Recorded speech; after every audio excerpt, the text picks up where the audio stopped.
ஆண்டவரும் அருமை ரட்சகருமாகிய இயேசு கிறிஸ்துவின் இனிய நாமத்தினாலே இந்த ஆன்லைன் ஆராதனையின் எம்மோடு கூட இருந்திருக்கும் உங்கள் அனைவரையும் அன்போடும் கௌரவத்தோடும் வரவேற்கிறோம்.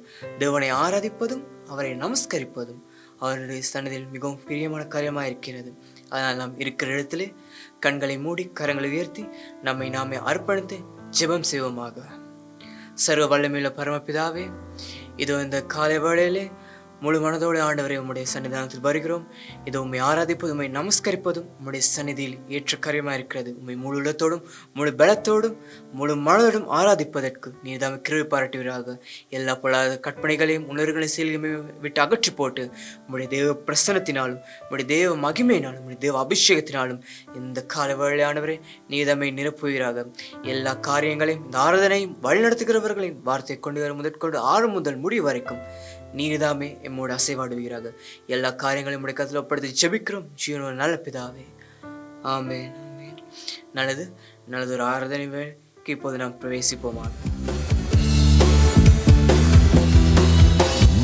என்றும் ஆனந்தம் என் இயேசு தருகிறார். என்றும் ஆனந்தம் என் இயேசு தருகிறார். துதிப்பேன் துதிப்பேன் துதித்துக் கொண்டே இருப்பேன். துதிப்பேன் துதிப்பேன் துதித்துக் கொண்டே இருப்பேன்.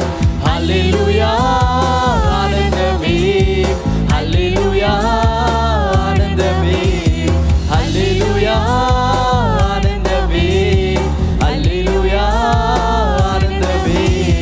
துதிப்பேன் துதிப்பேன் துதித்துக் கொண்டே இருப்பேன். துதிப்பேன் துதிப்பேன் துதித்துக் கொண்டே இருப்பேன். உன்னத மறைவில் வல்லவர் நிழலில் என்றும் தங்குவேன். உன்னத மறைவில் வல்லவர் நிழலில் என்றும் தங்குவேன். தேவனை நோக்கி அடைக்கல பாறை என்றே சொல்லுவேன். எங்கள் தேவனை நோக்கி அடைக்கல பாறை என்றே சொல்லுவேன். ஹல்லேலூயா ஆனந்தமே, ஹல்லேலூயா ஆனந்தமே, ஹல்லேலூயா ஆனந்தமே, ஹல்லேலூயா ஆனந்தமே. துதிப்பேன் துதிப்பேன் துதித்துக் கொண்டே இருப்பேன். துதிப்பேன் துதிப்பேன் துதித்துக் கொண்டே இருப்பேன். தமது சிறகால் என்னை மூடி காத்து நடத்துவார். தமது சிறகால் என்னை மூடி காத்து நடத்துவார். அவரது வசனம் ஆவியின் பட்டயம் எனது கேடகம்.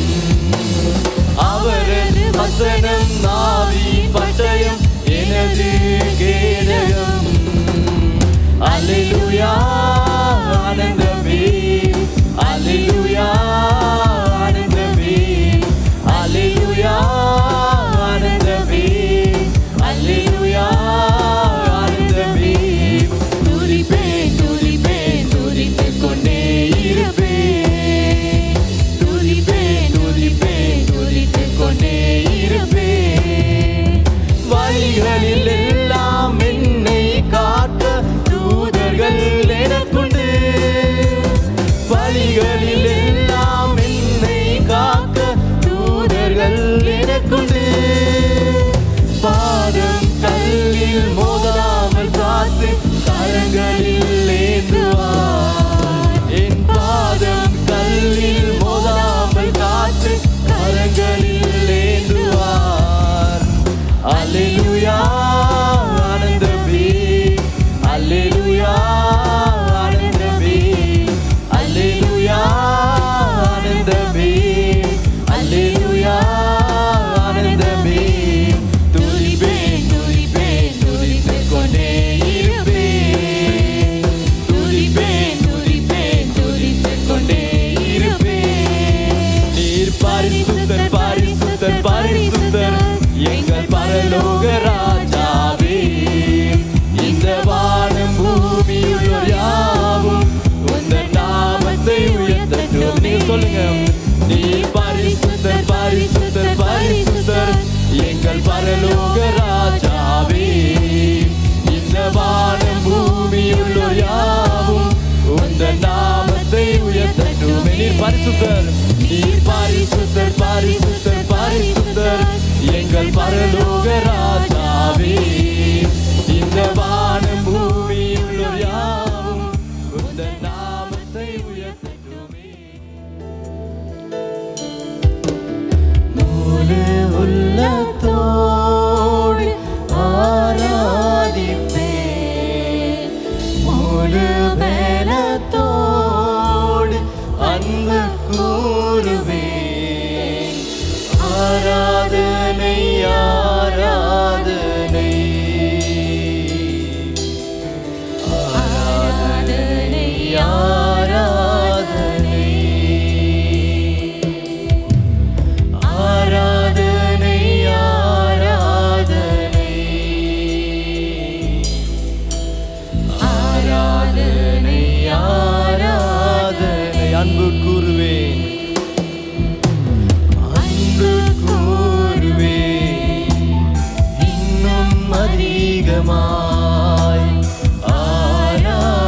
ஆராதிப்பேன், இன்னும் ஆர்வமாய் அன்பு கூறுவேன், இன்னும் அதிகமாய் ஆராதிப்பேன், இன்னும் ஆர்வமாய் உம்மை முழு உள்ளத்தோடு ஆராதிப்பேன்,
சேர்ந்து சொல்லுவோம். என்னுயிரே நான் உம்மை துதிப்பேன்.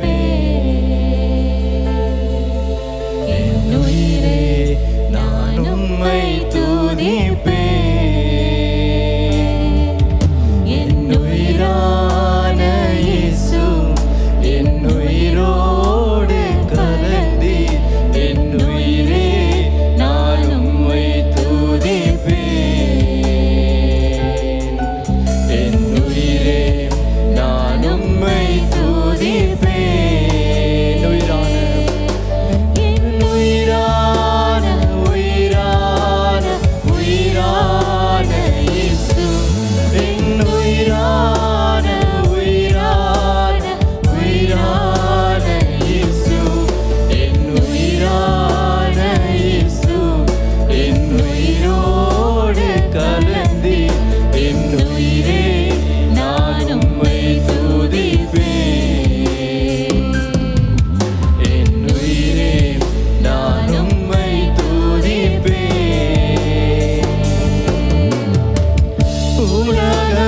உலகமெல்லாம் மறக்குதையா,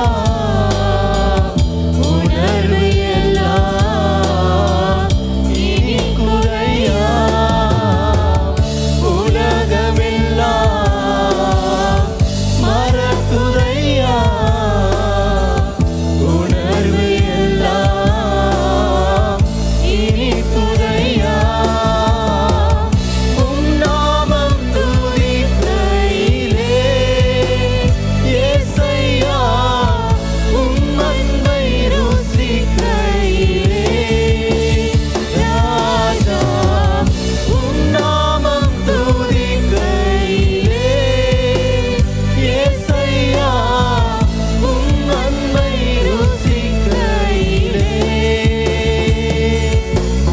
என்னுயிரான உயிரான உயிரான இயேசு என்னுயிரான உயிரான உயிரான இயேசு என்னுயிரான இயேசு என்னுயிரோடு கலந்தி என்னுயிரே நான் உம்மை துதிப்பேன். என்னுயிரே நான் உம்மை துதிப்பேன். உம் வசனம் எனக்கு உணவாகும், உடலுக்கெல்லாம் மருந்தாகும். உம் வசனம் எனக்கு உணவாகும், உடலுக்கெல்லாம் மருந்தாகும். இரவும் பகலும் ஐயா, உந்தன் வசனம் தியானிக்கிறேன். இரவும் பகலும் ஐயா, உந்தன் வசனம் தியானிக்கிறேன்.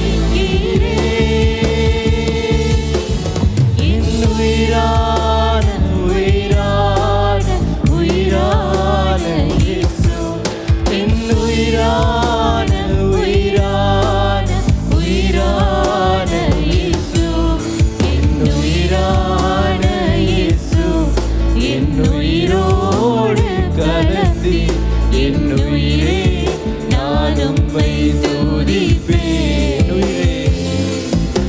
என்னுயிரே நான் உம்மை துதிப்பேன். கடைசி ஒரு விசை கரங்களை உயர்த்தி என்னுயிரான உயிரான உயிரான இயேசு என்னுயிரான உயிரான உயிரான இயேசு என்னுயிரான உயிரான என் உயிருக்கு உயிராக இருப்பவர் அவர் மாத்திரம்.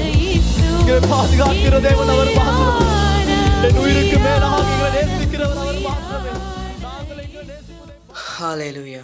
நல்லது, நாம் இப்போது ஒரு அருமையான நமஸ்கார வேலையை கடந்து வேண்டும். அதுபோல தேவனுடைய வார்த்தையை கேட்பதற்கு இப்போது நம்முடைய செவிகளை ஆயத்தமாக்கிக் கொள்வோமாக. இன்றைய நாளும் நம் மத்தியிலே தேவ வார்த்தையை பகிர்ந்து கொள்வதற்காக நம்முடைய கல்வாரி மத்தியஸ்தானத்தின் செயலாளரான கௌரவத்துக்குரிய வணக்கத்துக்குரிய மோகன் பிளஸிங் அவர்கள் மோடி இணைந்திருக்கிறார்கள். இப்போது நாம் பிரசங்கத்திற்கு நம்முடைய செவிகளை சாய்ப்போமாக. நான் உங்களோடு பேச போகிறதான தலைப்பு, தற்கால சபைக்கு ஆவியானவர் சொல்லுவது என்ன. அநேக ஆண்டவருடைய வார்த்தை குறித்து நாங்கள் பார்க்கிற ஜனங்கள், விசுவாசிகளாகிய நாங்கள், இயேசு என்ன சொன்னார் என்று மத்தேயு 28:20 நாங்கள் நிப்பாட்டிடுவோம். நீ புறப்பட்டு போய் சகல ஜாதிகளின் சீஷராக்கி பிதா குமாரன் பரிசுத்தாவின் நாமத்தினாலே ஞானஸ்நானம் கொடுத்து, நான் உனக்கு படித்து கொடுத்தவைகளை, நீ கற்றுக்கொண்டவைகளை நீ அவர்களுக்கு போதி. அதை விட ஒரு படி நாங்கள் மேலே போவோமா இருந்தால், நாங்கள் அப்போஸ்தலர் 1 அதிகாரத்துக்கு போய் 1 அதிகாரம் 8 சிறப்பாக பரிசுத்தாவியை பற்றி கதைப்போம். ஆனால் உயிர்த்தெழுந்த கிறிஸ்து, மரணத்தை ஜெயித்த கிறிஸ்து, அவர் சபைக்கு திருவுளம் பற்றினது என்ன, அவர் சொன்னது என்ன, அவர் இன்றைக்கு என்ன சொல்கிறார்? வேதம் திருப்பி திருப்பி சொல்லுது, காதுள்ளவன் கேட்க கடவன். நான் வேற எதையுமே நான் அவதூறுப்படுத்த நான் விரும்பல. ஆனால் இந்த வெளிப்படுத்தின விசேஷம், இன்றைக்கு நான் கதைக்க போகிறதான இந்த புத்தகம், வெளிப்படுத்தின விசேஷம் ஒரு முக்கியமான புத்தகம். என்று சொன்னால், வேற வேதத்தில் எந்த 66 புத்தகத்தில் எந்த புத்தகத்திலையும் இல்லாத ஒரு காரியம். இதை வாசிக்கிறவர்களும் இதை கேட்கிறவர்களும் ஆசீர்வதிக்கப்பட்டவர்கள். ஒரு விசேஷ ஆசீர்வாதம் இருக்கு இந்த வெளிப்படுத்தின விசேஷத்தை வாசிக்கும் போது, தியானிக்கும் பொழுது, பிரசங்கிக்கும் பொழுது. ஆகவே இந்த நாளில் நான் உங்களோடு ஆவியானவர் தற்கால சபைக்கு, அதை நீங்கள் லோக்கலைஸ் பண்ணி கொள்ளலாம். ஆவியானவர் தமிழ் சபைக்கு சொல்லுவது என்ன, தமிழ் பாஷை பேசுகிற ஜனங்களாகிய எங்களுக்கு இன்றைக்கு ஆவியானவர் சொல்லுவது என்ன. இன்றைக்கு இயேசு இந்த இடத்துல வருவாராயிருந்தால் அவர் எங்களுக்கு என்ன சொல்லுவார், அதைத்தான் இந்த நாளில் பார்க்க போகிறோம். என்னோட கூட உங்களுடைய வேதாமத்தை திருப்பிக் கொள்ளுங்கள். வெளிப்படுத்தின விசேஷம் 1 அதிகாரம் 8 20 வரை வாசிக்க போகிறோம். இருக்கிறவரும் இருந்தவரும் வருகிறவருமாகிய சர்வ வல்லமையுள்ள கர்த்தர், நான் அல்பாவும் ஒமேகாவும் ஆதியும் அந்தவுமாயிருக்கிறேன் என்று திருவுளம் பற்றுகிறார். உங்கள் சகோதரனும் இயேசு கிறிஸ்துவின் நிமித்தம் வருகிற உபத்திரவத்திற்கும் அவருடைய ராஜ்யத்திற்கும் அவருடைய பொறுமைக்கும் உங்கள் உடன் பங்காளனுமாயிருக்கிற யோவானாகிய நான், தேவ வசனத்தின் நிமித்தமும் இயேசு கிறிஸ்துவை பற்ற சாட்சிய நிமித்தமும் பத்மு என்ற தீவிலே இருந்தேன். இதை யார் எழுதுவது என்று சொன்னால், இயேசுனுடைய 12 சீஷரிலே விசேஷமாய் சொல்ல போனால், இயேசுக்கு இருந்த சீஷ கூட்டத்திலே வாலிபனாயிருந்த யோவான். உங்களுக்கு நினைவு இருக்கலாம், இயேசு மரித்தோரிலிருந்து உயிர் தெளிந்தார் என்று மகதலேனா மரியாள் சொன்ன போது, பேதுருவும் இயேசுவுக்கு அன்பாயிருந்த சீஷனும் ஓடுகிறார்கள். வேதம் சொல்லுது, யோவான் பேதுருவை முந்திக்கொண்டு போகிறான். அந்த ராப்போஜன பந்தியிலே இயேசுனுடைய மார்பிலே தலையை வைத்து, என்னை யாராவது ஒருவர் காட்டிக் கொடுக்க போகிறார் என்று இயேசு சொன்ன பொழுது, யார் ஆண்டவரே என்று கேட்ட அந்த சீஷன், இயேசுனுடைய அந்த முக்கியமான 3 பேரிலே ஒருவனாயிருந்த அந்த யோவான், இப்பொழுது கிறிஸ்துவுக்கு பின் கிட்டத்தட்ட 100ஆம் ஆண்டிலே அவன் பல வருஷங்கள் சாட்சியாய் ஜீவித்து, பவுலடியாரின் மரணத்துக்கு பிறகு எபேசு சபைக்கு போதகராயிருந்து, ரோம அதிராஜவாதிகளினாலே துன்புறுத்தப்பட்டு கொதிக்கிற எண்ணெயிலே போட எத்தனித்த போது அதிலிருந்து அற்புத விதமாய் தப்பித்து, அவனை எந்த விதமான காரணத்தினாலும் சாகடிக்க முடியாது என்று அவர்கள் யோசித்த போது, மனிதர்கள் இல்லாத, மிருகங்கள் இல்லாத, கற்பாறைகளினால் நிறைந்த பத்மு என்ற தீவுக்கு அவனை கொண்டு போய் விடுகிறார்கள். அங்கேயாவது அவன் அமைதியாயிருப்பான். ஏன் அவ்வளவு நாள் அவன் அமைதியா இருக்கல. போன இடத்துல எல்லாம் ஊழியம் செய்தான். போன இடத்துல எல்லாம் ஜனங்களுக்கு தேவனை பற்றி சொன்னான். தேவனுடைய அன்பை பற்றி 3 புத்தகங்களை எழுதியிருக்கிறான் சுவிசேஷ புத்தகத்துக்கு பிறகு. அவன் சொல்லுகிறான், உங்கள் சகோதரனும், இது உங்களுக்கு சொல்றார், உங்களுடைய சகோதரனும் இயேசு கிறிஸ்துவின் வருகிற உபத்திரவத்திற்கும் அவருடைய ராஜ்யத்திற்கும் அவருடைய பொறுமைக்கும் உங்கள் உடன் பங்காளி. இதெல்லாம் எங்களுக்கும் சேர்ந்து இருக்குது. நாங்கள் தேவனுடைய ராஜ்யத்துக்கு வரும் பொழுது உபத்திரவம் அதோட கூட வரப்போகுது. ஏன்? தேவனுக்காய் வாழ்கிறவர்கள் உபத்திரவத்துக்கு கூட போக போறாங்க. 2வது, அவருடைய ராஜ்யம், அது அவருடைய ராஜ்யத்தில் நாங்கள் பங்காளிகள். 3வது, அவருடைய பொறுமை ஆண்டவர் பொறுத்து கொண்டிருக்கிறார். 2024 ஆண்டிலே வாழ்கிறோம். இந்த 2024 ஆண்டுகள், கிறிஸ்துவுக்கு பின் 33ஆம் ஆண்டு இயேசு மரித்தாரா இருந்தால் இந்த 1990 வருஷங்கள் நாங்கள் பொறுமையாய் பார்த்து கொண்டிருக்கிறோம். ஆண்டவர் வருவார் என்று அந்த பொறுமைக்கு நாங்கள் பங்காளிகள். அவர் என்ன செய்கிறார்? அவருடைய யோவானாகிய நான் 9ஆம் வசனம், தேவ வசனத்தின் நிமித்தமும் இயேசு கிறிஸ்துவை பற்றிய சாட்சி நிமித்தமும் பத்மு என்னும் தீவிலே இருந்தேன். அன்பானவர்களே, நாங்கள் உலகத்திலே வாழ்ந்தாலும் உலகத்தவரை போல அல்ல. நாங்கள் அவர்கள் வாழ்வது போல வாழ முடியாது. யோவானா தான் சொல்றார், நான் இயேசு கிறிஸ்துவின் அவர் சொல்றார், தேவ வசனத்தின் நிமித்தமும் இயேசு கிறிஸ்துவின் சாட்சி நிமித்தமும் நான் தணிக்கப்பட்டேன். அருமையானவர்களே, இந்த நாளில் இந்த உலகத்துல, இலங்கை தேசத்துல, கொழும்பு பட்டணத்துல, கம்பஹா டிஸ்ட்ரிக்ட்ல எத்தனையோ தமிழ் மக்கள் இருக்கிறாங்க. ஆனால் அவர்கள் எல்லாரையும் விட ஆண்டவர் உங்களையும் என்னையும் பிரித்தெடுத்திருக்கிறார். நாங்கள் ஒரு பிரிக்கப்பட்ட வாழ்க்கை, ஒரு பரிசுத்தமான வாழ்க்கை. பரிசுத்தம் என்ற வார்த்தைக்கு பொருள் அதுதான், பிரிக்கப்பட்டவர்கள். நாங்கள் ஒரு தனிப்பட்ட வாழ்க்கையை வாழ்கிறோம். ஏன்? தேவ வசனத்தின் நிமித்தமும் இயேசு கிறிஸ்துவின் சாட்சியின் நிமித்தமாக, யோவானை போலவே. ஆகவே யோவானுக்கும் எங்களுக்கும் எந்த வித்தியாசமும் இல்லை. அவன் அப்போஸ்தலனானபடினாலே, இயேசுவின் சீஷனானபடினாலே, அவனை பற்றி வேதம் சொல்லுகிறபடினாலே ஒரு விதத்திலே அவன் விசேஷத்தவனாக இருந்தாலும் எங்களுடைய சகோதரனாக அவனும் எங்களை போலவே வாழ்ந்தான்.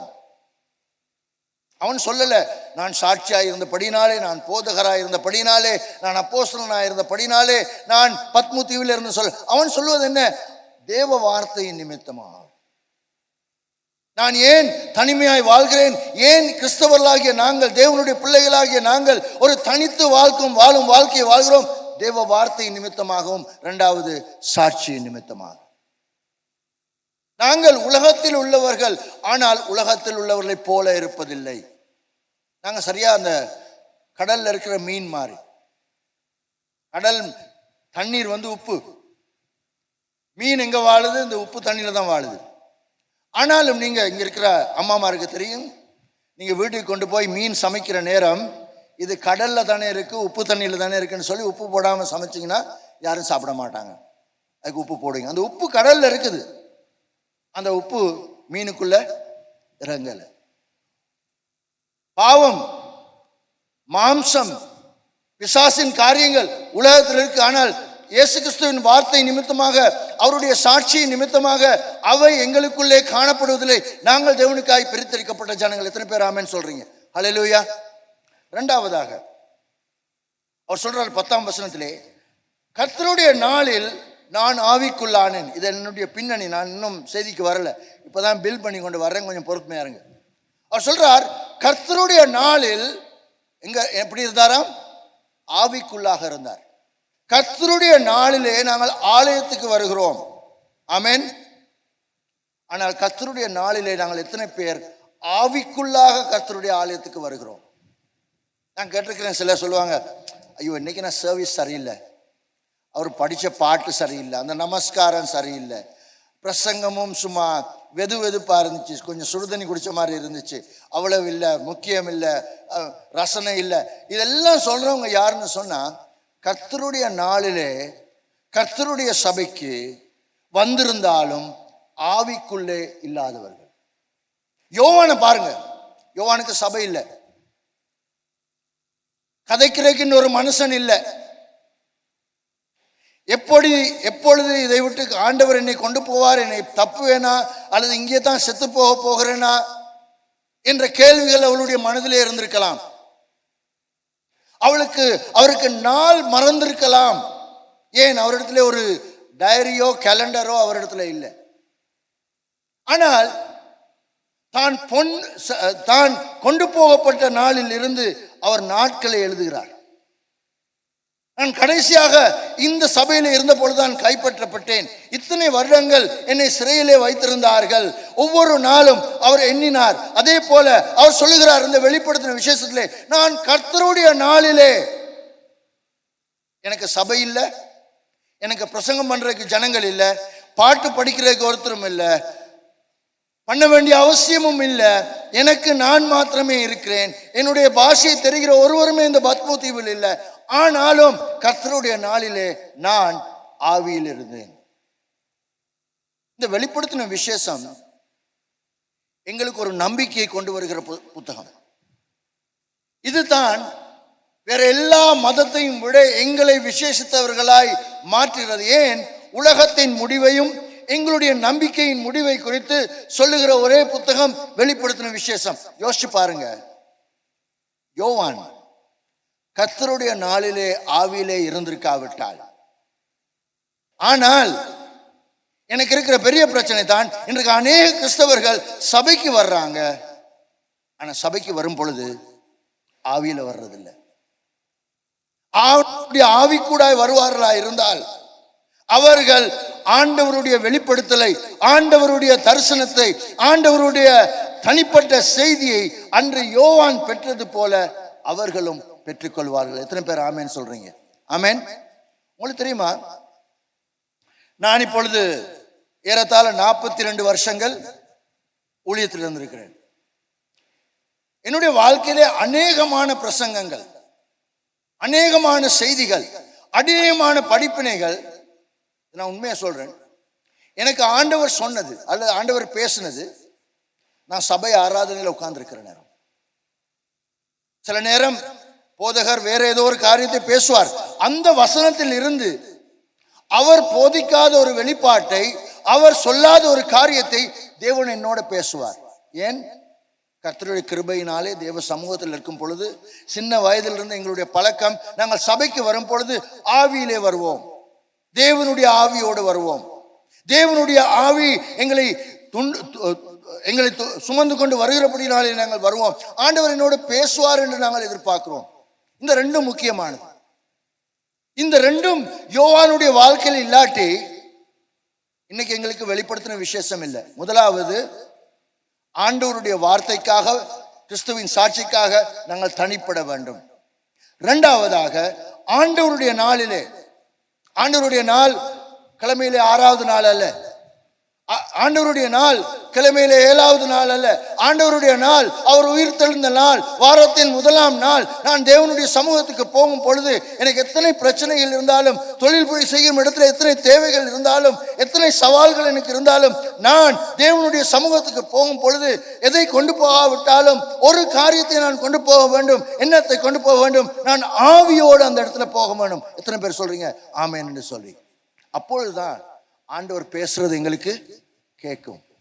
அப்போதுதான் ஆண்டவருடைய வெளிப்பாடு எங்களுக்கு விளங்கும். அப்பொழுதுதான் ஆண்டவர் எங்களோடு இடைப்பட முடியும். அப்பொழுதுதான் தேவனுடைய தரிசனங்களையும் வெளிப்பாடுகளையும் நாங்கள் பெறுவோம். ஹல்லேலூயா. அப்படிப்பட்ட ஒரு காரியத்தின் விளைவு தான் இந்த வெளிப்படுத்தின விசேஷம். ஒரு மனிதன் கர்த்தருடைய வார்த்தைக்காக, இயேசு கிறிஸ்துவின் சாட்சிக்காக தனிப்பட்டு கர்த்தருடைய நாளிலே ஆவியிலே இருந்தபடினாலே தான் வெளிப்படுத்தின விசேஷம். அது அவனுடைய வெளிப்படுத்தின விசேஷம் அல்ல, அவனுக்கு தேவன் வெளிப்படுத்தின விசேஷம். தேவன் சொல்லுகிறார், அப்பொழுது எனக்கு பின்மேலே எக்கால சத்தத்தை போன்ற பெரிதான ஒரு சத்தத்தை கேட்டேன். அது நான் அல்பாவும் ஒமேகாவும் முந்தினவரும் பிந்தினவருமாய் இருக்கிறேன். நீ காண்கிறதை ஒரு புஸ்தகத்தில் எழுதி ஆசியாவில் இருக்கிற எபேசு, சிமிர்னா, பெர்கமு, தியத்ரா, சர்தை, பிலதெல்பியா, லவோதிக்கேயா என்னும் பட்டணங்களில் உள்ள 7 சபைகளுக்கும் அனுப்பு என்று விளம்பினது. அப்பொழுது என்னுடனே பேசின சத்தத்தை பார்க்க திரும்பினேன். திரும்பின போது 7 பொன் கொத்து விளக்குகளையும் அந்த 7 குத்து விளக்கு மத்தியிலே நிலையங்கி தரித்த மார்பருகே பொற்காசு கட்டியிருந்த மனுஷகுமாரனுக்கு ஒப்பானவரையும் கண்டேன். இயேசு பரமேறின பின்பு யோவான் ஆண்டவரை கண்டதில்லை. 70 வருஷங்கள் கிட்டத்தட்ட அவர் இப்பொழுது ஊழியம் செய்திருக்கிறார். தேவனுக்காக பல பாடுகளை அனுபவித்திருக்கிறார். அவர் கர்த்தருடைய நாளிலே ஆவியிலே இருந்த பொழுது அவருக்கு பின்னாக ஒரு சத்தம் கேட்கிறது, நான் அல்வாவும் ஒமேகாவும் ஆதியும் அந்தவுமானவன், நீ கேட்கிறவைகளை எழுது என்று சொல்லும் பொழுது அவன் திரும்பி பார்க்கும் பொழுது அவன் கிறிஸ்துவை காண்கிறான். 30 வருஷத்துக்கு முன் கிறிஸ்துவின் மார்பிலே சார்ந்திருந்தவன், 60 வருஷத்துக்கு முன் கிறிஸ்துவினை மார்பிலே சார்ந்திருந்தவன், 60 வருஷங்களுக்கு முன் அவருடைய கையில் இருந்த காயங்களை கண்டவன், அவருடைய இருதயத்தின் துடிப்பை அறிந்தவன். இப்ப திரும்பி பார்க்கும் பொழுது அவன் வயோதிபனாயிருக்கிறான். ஆனால் ஆண்டவர் மகிமையுள்ளவராய் காணப்படுகிறார். ஆண்டவர் சொல்கிறார் இந்த இடத்திலே, அவருடைய சிரசும் மயிரும் வெண் பஞ்சை போலவும் உறைந்த மலையை போலவும் வெண்மையாய் இருந்தது. அவருடைய கண்கள் அக்கினி ஜுவாலையை போல இருந்தது. அவருடைய பாதங்கள் உலைக்களத்திலே காய்ந்த பிரகாசமான வெண்கலம் போல இருந்தது. அவருடைய சத்தம் பெரு வெள்ளத்து இறைச்சலை போல இருந்தது. அவர் அதுக்கு முன்னே ஆண்டவரை கேட்டிருக்கிறார், ஆண்டவருடைய சத்தத்தை கேட்டிருக்கிறார், ஆண்டவரை அடையாளம் கண்டு கொண்டிருக்கிறார். இப்பொழுது யோவான் கர்த்தருடைய ஆவியிலே காணப்பட்ட போது அவனுக்கு முதலாவது ஆண்டவர் ஒரு தரிசனத்தை கொடுக்கிறார். என்னவாய் சொல்கிறார்? அவர் சொல்கிறார், நான் மரணத்தையும் பாதாளத்தையும் ஜெயித்தவர், நான் அல்பாவும் நான் ஒமேகா, நான் ஆரம்பமும் கடைசியும் நான் தான். அவர் சொல்கிறார், இந்த செய்தியை நீ சபைக்கு அனுப்பு. ஆகவே அருமையானவர்கள், அந்த செய்தி என்ன? அந்த செய்தி தான் முதலாவது இந்த இடத்துல சொல்லப்படுகிறது. இந்த 13ஆம் வசனத்திலே அந்த 12ஆம் வசனம், அப்பொழுது என்னுடைய பேசின சத்தத்தை பார்க்க திரும்பின பொழுது 7 பொன் குத்து விளக்குகளை கண்டேன். அதில் மத்தியிலே அவர் உலாவுகிறார். ஆகவே முதலாவது அவருடைய தரிசனத்திலே அவர் காண்பது என்ன? 7 பொன் குத்து விளக்குகள். நீங்க திருப்பி வாசிப்பீங்களா இருந்தா அந்த அதிகாரத்திலே கடைசி வசனத்துக்கு போவீங்களா இருந்தா அந்த வசனம் 20ஆம் வசனம் இப்படி சொல்லுகிறது, 7 பொன் குத்து விளக்குகளின் ரகசியத்தை எழுது. 7 குத்து விளக்குகளும் 7 சபைகளாம். இந்த வெளிப்படுத்தின விசேஷம் 7 சபைகளை பத்தி கதைக்குது. 7 முழுமையான ஒரு எண்ணம். 7 இந்த 7 சபைகளும் எபேசு பிரதேசத்திலே ஆசியாவிலே காணப்பட்ட 7 சபைகள். இது 7 சபை யுகங்களை குறித்து கதைக்கலாம். இது 7 சபை நிலைமைகளை குறித்து கதைக்கலாம். இது 7 சபையின் ஆவிக்குரிய காரியங்களை குறித்து கதைக்கலாம். இது தனிப்பட்ட 7 நபர்களை குறித்து கதைக்கலாம். இந்த 7 நபர்களும் இன்றைக்கு தமிழ் சபையிலே இருக்கலாம். ஆனால் முக்கியமானது என்னது? இந்த 7 குத்து விளக்கு நடுவில் அவர் இருக்கிறார். சில நேரம் நாங்கள் நினைக்கலாம், எங்களுடைய நிலைமைகள் நன்னாயிருக்கும் பொழுது, என்னுடைய வாழ்க்கையிலே சாட்சிகள் நிரம்பி வழியும் போது, என்னுடைய தேவைகளை தேவன் ஓஹோ என்று சந்திக்கும் போது, என்னுடைய வாழ்க்கையிலே சந்தோஷமும் சமாதானமும் ஆண்டு கொண்டு எங்களை வழிநடத்தும் பொழுது, எங்களுடைய பாத்திரம் நிரம்பி வழியும் பொழுது ஆண்டவர் என்னோடு இருக்கிறார் என்று. ஆனால் இந்த வேதம் சொல்கிறது, இந்த 7 சபைகளிலே நீங்கள் பலவிதமான காரியங்களை காண்பீர்கள். முதலாவது நீங்கள் காண்பீர்கள், முதல் அன்பை விட்டு பிரிந்த சபை எபேசு சபை. இன்றைக்கு எபேசு சபையை சேர்ந்த அநேக கிறிஸ்தவர்கள் இங்கு இருக்கலாம்.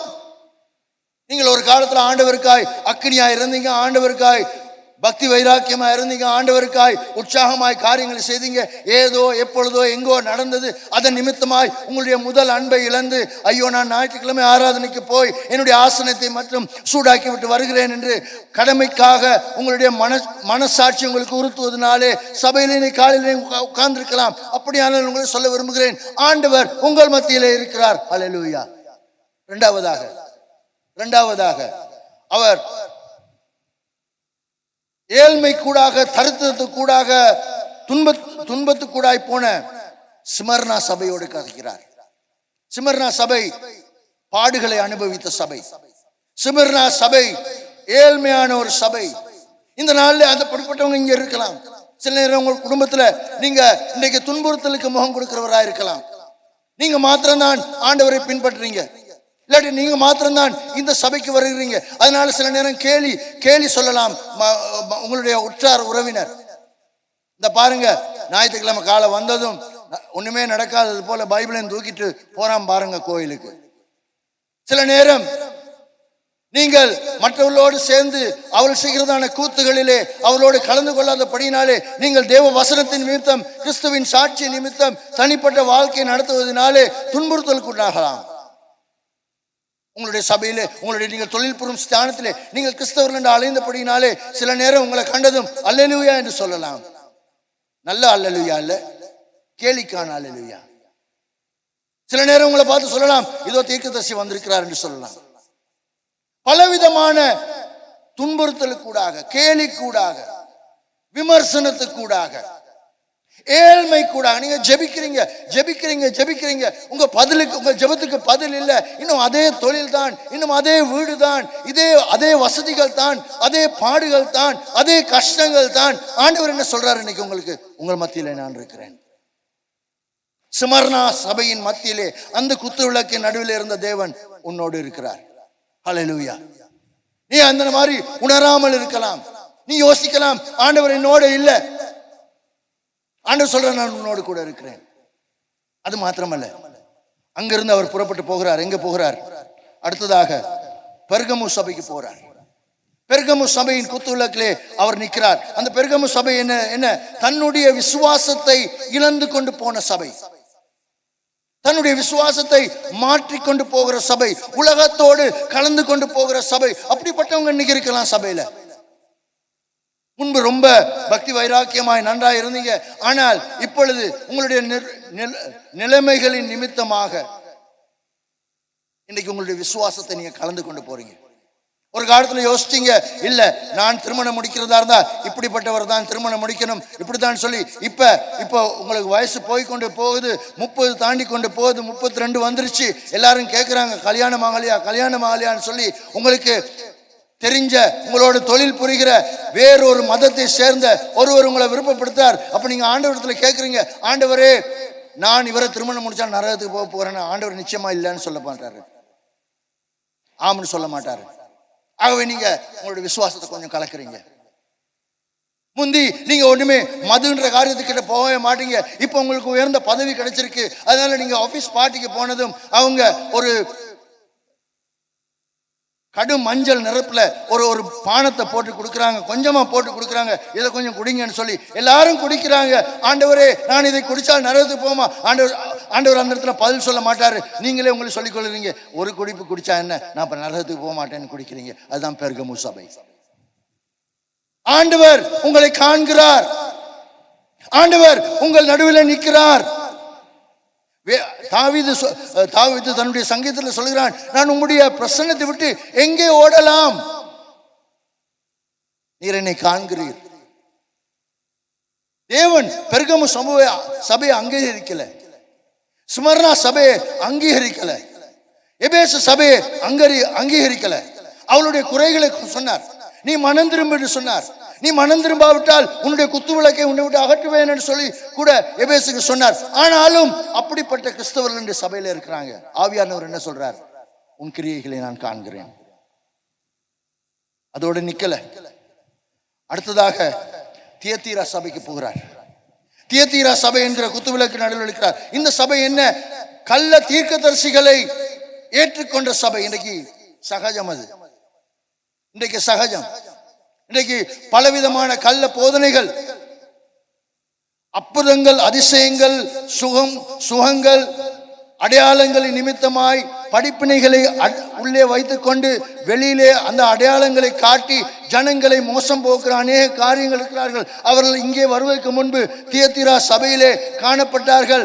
இயேசு சொல்லுகிறார், நான் அந்த குத்து விளக்கு நடுவில் நிற்கிறேன். மோசம் போகாதீங்க. ஏனென்று சொன்னால் அந்தி கிறிஸ்து வரும் பொழுது அவன் இதுவரை ஒருவரும் காணாத அற்புதங்களை செய்வான் என்று வேதம் சொல்லுகிறது. ஆகவே அநேகர் அவனுக்கு பின்பாய் போவார்கள். அது இப்பொழுதே ஆரம்பித்திருக்கிறது. படிப்பினை என்னவா இருந்தாலும், வேதம் என்ன சொன்னாலும், அற்புதங்கள் நடக்குமானால், அதிசயம் நடக்குமானால் நான் அந்த சபைக்கு போவேன் என்று போகிற ஒரு ஜனக்கூட்டம், கிறிஸ்தவர் என்ற பட்டியலை போட்டுக் கொண்டிருக்கிற ஒரு ஜனக்கூட்டம் இன்று சபையிலே காணப்படுகிறது. அப்படிப்பட்டவர்களுக்கு தான் ஆண்டு சொல்றார், நான் உன்னை காண்கிறேன், உன் கிரியைகளை நான் அறிந்திருக்கிறேன். அதோட நிக்கல, அவர் போகிறார் அடுத்த சபைக்கு. அடுத்த சபை என்ன? சர்தே சபை. சர்தே சபை என்ன? ஜீவிக்கிறேன் என்ற பெயர் இருந்தாலும் செத்து போன சபை. இன்றைக்கு அநேக காரியங்களை நாங்க செய்யறோம். சபை இருக்குதுன்னு காட்ட, சபைக்கு என்ற ஒரு போர்ட் போட்டிருக்கிறோம், சபைக்கு என்ற ஒரு கட்டிடம் இருக்குது, சபையில உட்கார நாற்காலிகள் இருக்குது, சபையில பிரசங்கம் பண்றதுக்கு பிரசங்க பீடம் இருக்குது, சபையில பாட்டுகள் பாட ஜனங்கள் இருக்கிறார்கள், அதுக்கு வாதிக்க வாதனை கருவிகள் இருக்கிறது, இதெல்லாம் இருக்கிறது. ஆனால் ஆவியானவர் இல்லாவிட்டால் அந்த சபை செத்து போன சபை. எத்தனை பேர் ஆமென்னு சொல்றீங்க? இன்றைக்கு பேர் இருந்தும் செத்து போன பல கிறிஸ்தவர்கள் இருக்கிறார்கள். பேர் இருக்குது கிறிஸ்தவன், பர்த் சர்டிபிகேட்லயும் போட்டிருக்கிறாங்க கிறிஸ்டியன். ஆனால் அவர் கிறிஸ்டியன் இல்லை, அவர் பெஸ்டியன். ஏன்? ஆண்டவர் அவரோட இல்லை. அப்படிப்பட்டவர்கள் நடுவிலும் ஆண்டவர் நிற்கிறார். இன்னைக்கு யாராவது இங்க பெஸ்டியன் பேரோட இருந்தீங்கன்னா மன்னிச்சுக்கொள்ளுங்க, உங்களை பார்த்து இல்ல பாதிச்சது. நான் சொல்லுவது உங்களுக்கு விளங்குதா? நாங்கள் வாழ்கிறதான இந்த காலத்திலே ஆவியானவர் சொன்னது என்ன? பேரிருந்தும் செத்து போன சபை, சர்தே சபையின் மத்தியிலும் தேவன் நிற்கிறார், தேவன் பார்க்கிறார். உன் கிரியைகளை நான் அறிந்திருக்கிறேன் என்று சொல்கிறார். கடைசியாக இன்று 2 சபைகள் இருக்கிறது. பிலதெல்பியா சபை. பிலதெல்பியா சபை என்ன? பலவீனமாய் இருந்தாலும், எத்தனையோ முறை தடுக்கி விழுந்தாலும் விசுவாசத்தை காத்து கொள்ளுகிற சபை, பொறுமையாய் பார்த்து கொண்டிருக்கிற சபை. அப்படிப்பட்டவங்க இங்கே இருக்கலாம். நீங்க சில நேரம் உங்களுடைய வாழ்க்கையிலே பலவீனங்கள், ஒரு சோதனையில் மீண்டதும் அடுத்த சோதனையில் விழுந்துடுறீங்க, ஒரு பிரச்சனையில் வந்ததும் இன்னொரு பிரச்சனைக்கு விழுந்துடுறீங்க. ஆனாலும் நீங்க எப்பொழுதுமே உங்களை கழுவி கொண்டு ஆண்டவர் ரத்தத்தினாலே பரிசுத்தப்படுத்தி கொண்டு நீங்க எழும்பி ஆண்டவருக்காய் வாழ்றீங்க. ஆண்டவர் சொல்றார், நீங்க தான் பிலதெல்பியா சபை, நான் உங்களோடு கூட இருக்கிறேன், உங்கள் மத்தியில நான் இருக்கிறேன், உங்கள் கிரியைகளை அறிந்திருக்கிறேன், இன்னும் கொஞ்ச நாள் பொறுமையாயிரு, நான் உன்னோடு வந்து உன்னோடு இடைப்படுவேன், உனக்கு விடுதலை கொடுப்பேன். கடைசியாக அனலும் இன்றி குளிரும் இன்றி வெதுவெதுப்பாய் உள்ள லவோதிக்கியா சபை. இதுதான் 7வது குத்து விளக்கு. ஆண்டவர் சொல்றார், இங்கே நான் இதை பத்தி நான் அவ்வளவு சொல்ல தேவையில்லை. ஏன்? இன்னைக்கு அநேகர் அந்த மாதிரி இருக்கிறாங்க. அவங்க சண்டே கிறிஸ்டியன்ஸ். ஞாயிற்றுக்கிழமை அந்த தமிழ்ல ஒரு நல்ல கூட்டம்னு சொல்லுவாங்க, கூட்டத்தோட கோவிந்தா போடுறதுன்னு சொல்லி, அந்த மாதிரி ஞாயிற்றுக்கிழமை அல்லேலூயான்னு சொல்லிட்டு மற்ற 6 நாளும் வேற மாதிரி வாழ்றவங்க. அப்படிப்பட்ட அநேக கிறிஸ்தவர்கள் இன்னைக்கு இருக்கிறாங்க. ஆண்டவர் சொல்றார், இந்த 7 சபையின் நடுவிலும் நான் இருக்கிறேன். எபேசு சபையா இருந்தாலும், தியத்திரா சபையா இருந்தாலும், சர்தே சபையா இருந்தாலும், பிலதெல்பியா சபையா இருந்தாலும், லவோதிக்கியா சபையா இருந்தாலும், தியத்திரா சபையா, எல்லா சபைகள் நடுவிலும் நான் நிற்கிறேன். ஏனென்றால் அது என்னுடைய நாமத்தை தரித்திருக்கிறது அந்த சபை. அதுதான் முதலாவது செய்தி. தேவன் உங்களை காண்கிறார், தேவன் உங்கள் கிரியைகளை அறிந்திருக்கிறார். தேவன் பொறுமையா இருந்ததுக்கு என்ன, அவர் எல்லாவற்றையும் சகித்து கொண்டதுக்கு என்ன, அவர் இன்னொரு காரியத்தை சொல்லுகிறார் அந்த சபைகளுக்கு,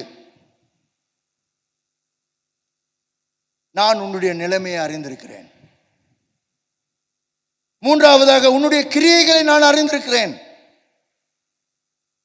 சில நேரம் ஊழியம் என்று சொல்லும் பொழுது இந்த இடத்துல வந்து பாட்டு படிக்கிற மேடையில் இருக்கிறவங்க தான்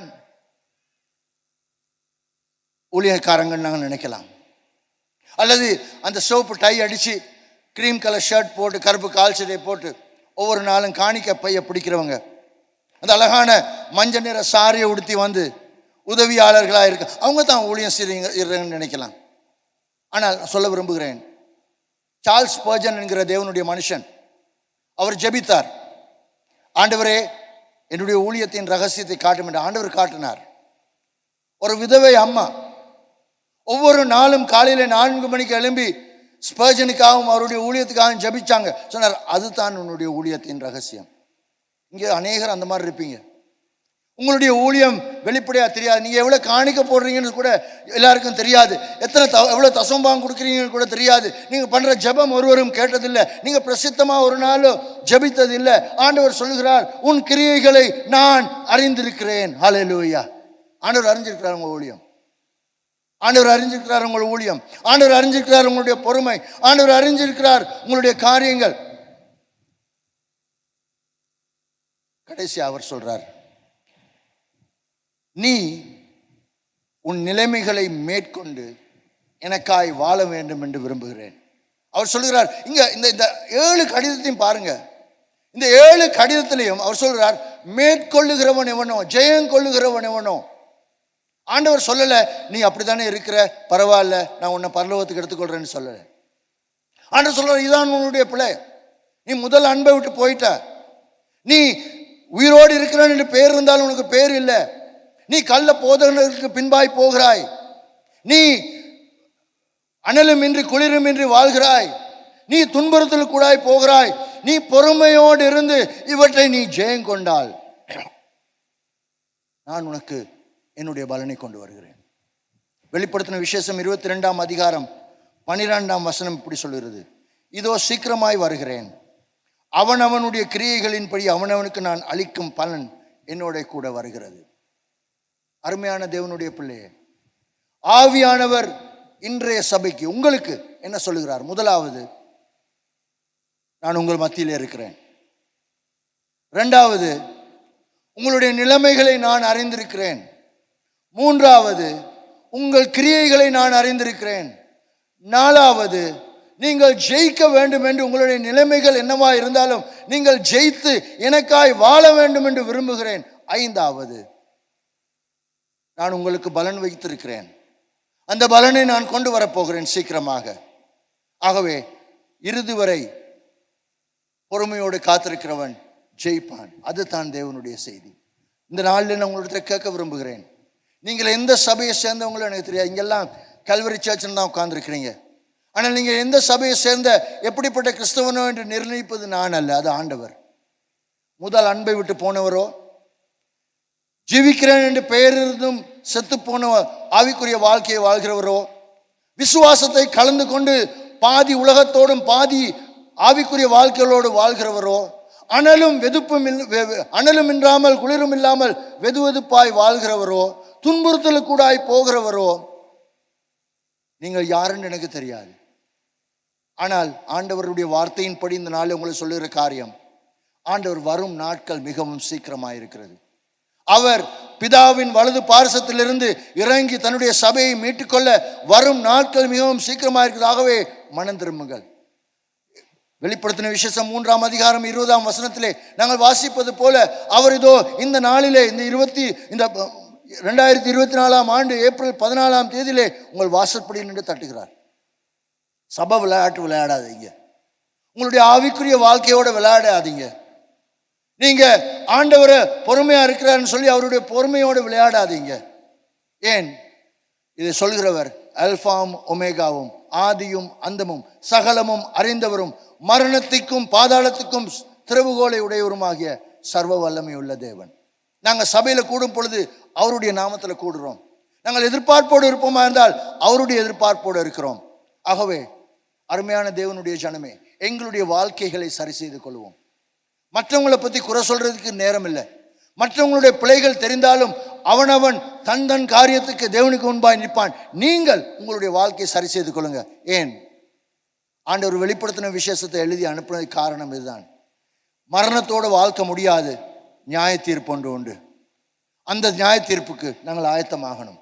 நீங்க சபையில் இருக்கலாம், ஆனாலும் ஆயத்தமாகுங்க. உங்களுடைய வாழ்க்கை முக்கியமானது. இந்த வாழ்க்கை தற்காலிகமானது. தேவனுக்கு முன்பாய் அந்த நியாய தீர்ப்பில் நாங்கள் சந்திக்கும் பொழுது ஆண்டவர் இதே காரியங்களை உங்களோடு சொல்ல போகிறார். நான் உன் மத்தியிலே இருந்தேன், நான் உன் நிலைமைகளை அறிந்திருந்தேன், நீ ஜெயிக்க வேண்டும் என்று விரும்பினேன், நீ ஜெயித்தாய், எனவே இதோ உனக்கு நான் கிரீடத்தை தருவேன். நீ ஜெயிக்கவில்லை, எனவே நான் உனக்காக ஆயத்தப்படுத்தின இடத்தையும் ஆயத்தப்படுத்தின சுதந்திரத்தையும் நீ இழந்தாய் என்று ஆண்டவர் சொல்வாரோ, அது நீங்களும் நானும் தான் தீர்மானிக்க வேண்டியது. கண்களை மூடி ஜெபம் பண்ணுவோம். ஹல்லேலூயா. ஸ்தோத்திரம் ஆண்டவரே, ஸ்தோத்திரிக்கிறோம் சுவாமி, ஸ்தோத்திரிக்கிறோம். அருமையான தேவனுடைய பிள்ளைகளை, நேரம் கலந்து கொண்டு போகிறது. இந்த நேரம் ஆண்டவர் உங்களோடு பேசியிருப்பாரா இருந்தால் நீங்கள் ஆண்டவரோடு ஒப்புரவாகுங்க. ஆண்டவர் சொல்லுங்க, ஆண்டவரே என்னுடைய வாழ்க்கை உமக்கு நான் தருகிறேன், என்னுடைய வாழ்க்கையை நீர் அறிஞ்சிருக்கிறீர் என்று ஏற்கனவே இன்னைக்கு சொல்லிட்டீர். என்னுடைய வாழ்க்கை நீர் அறிஞ்சு எனக்கு மேற்கொள்ள உதவி செய்யும், எனக்கு ஜெயங்கொள்ள உதவி செய்யும், உம்மை பிரியப்படுத்த எனக்கு உதவி செய்யும் என்று சொல்லி நீங்கள் இருக்கிற இடத்துல வந்து ஜெபம் பண்ணுங்க. ஹல்லேலூயா. ஸ்தோத்திரம் ஆண்டவரே, ஸ்தோத்திரிக்கிறோம், ஸ்தோத்திரிக்கிறோம், ஸ்தோத்திரிக்கிறோம், ஸ்தோத்திரிக்கிறோம் சுவாமி. ஸ்தோத்திரம் ஆண்டவரே, ஸ்தோத்திரம் சுவாமி. அன்புள்ள பிதாவே, இந்த நாளுக்காய் உம்மை ஸ்தோத்திரிக்கிறோம், உம்முடைய திருவசனத்துக்காய் உம்மை ஸ்தோத்திரிக்கிறோம். பிதாவே, நீர் ஆவியானவர் கூட சொல்லுகிற காரியங்கள் காதுள்ளவன் கேட்க கடவன் என்று சொன்னது போல இந்த நாளிலே ஆண்டவரே கல்வரி சர்ச்சில் இந்த தமிழ் சபையோடு நீர் திருவுளம் பற்றி நீர் பேசினீர். பிதாவே, எங்கள் மத்தியிலே எபேசு சபையை சேர்ந்தவர்கள் இருக்கிறார்கள், பிலதெல்பியா சபையை சேர்ந்தவர்கள் இருக்கிறார்கள், லவோதேக்கியா சபையை சேர்ந்தவர்கள் இருக்கிறார்கள், பெர்கமு, தியத்திரா, சர்தீஸ் சபையை சேர்ந்தவர்கள் இருக்கிறார்கள். பிதாவே, எங்களை அறிந்திருக்கிறீர். அந்த வாழ்க்கையிலிருந்து வெளிவர, மேற்கொள்ள, ஜெயங்கொள்ள, நீர் எங்களுக்கு வைத்திருக்கிறதான கிரீடத்தை பெற்றுக்கொள்ள நீங்களுக்கு உதவி செய்வீராக. இயேசுவின் நாமத்தில் ஜெபிக்கிறோம். ஆமென். ஆமென். இன்றைய நாளும் நாம் ஆவியானவர் சபையாகிய எமக்கும், அதாவது நம்முடைய சபைக்கும் என்ன சொல்கிறார் என்பதை நம்முடைய வணக்கத்திற்குரிய போதகர் மொஹான் பிளஸிங் அவர்கள் மூலமாக நாங்கள் தெரிந்து கொண்டோம். அதுபோல் நம்முடைய வாழ்க்கை வாழ்வதற்கு நாம் தாமே நம்முடைய தேவனுடைய பிரசன்னத்தில் நாம் அர்ப்பணிப்போமாக. நாம் எப்படி ஆவியானவருக்கு செய்மடுக்க வேண்டும், அந்த 7 சபைகளிலும் எவ்வாறான சபைகள் ஆசீர்வாதத்தையும் அதே போல சாபத்தையும் தங்கள் வருவித்துக் கொண்டது என்றும், அதே போல ஒரு சபையாக நாம் தேவனுக்கு முன்பாக எப்படி இருக்க வேண்டும் என்பதையும் இந்நாள் கற்றுக்கொண்டோம். இது போல இன்னும் ஒரு ஆராதனை நாளும் உங்களை மீண்டுமாய் சந்திப்போமாக. ஆமென்.